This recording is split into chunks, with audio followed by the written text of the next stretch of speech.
inspired to write the next great American story. So someday we can tell our children that this was the time when we healed our nation.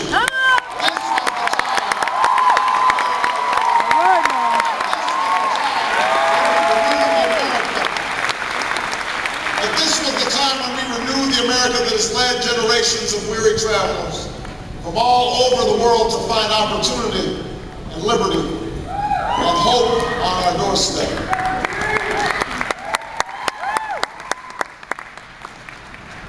One of these travelers was my father.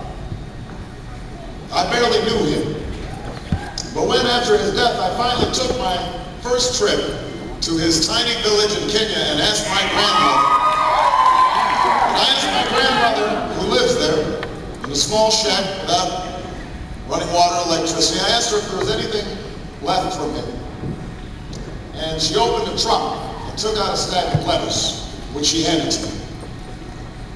There were many more than 30 of them, all handwritten by my father, all addressed to colleges and universities across America, all filled with the hope of a young man who had been born into poverty, but who dreamed of more for his life. And his prayer was answered when he was brought over to study in this country. That's how he ended up meeting my mother. What I learned much later is that part of what made it possible for him to come here was an effort by the young senator from Massachusetts at the time, John F. Kennedy. Had a grant from the Kennedy Foundation to help Kenyan students pay for travel. So it is partly because of their generosity that my father came to this country. And because he did, I stand before you today, inspired by America's past, filled with hope for America's future, and determined to do my part in writing our next great chapter.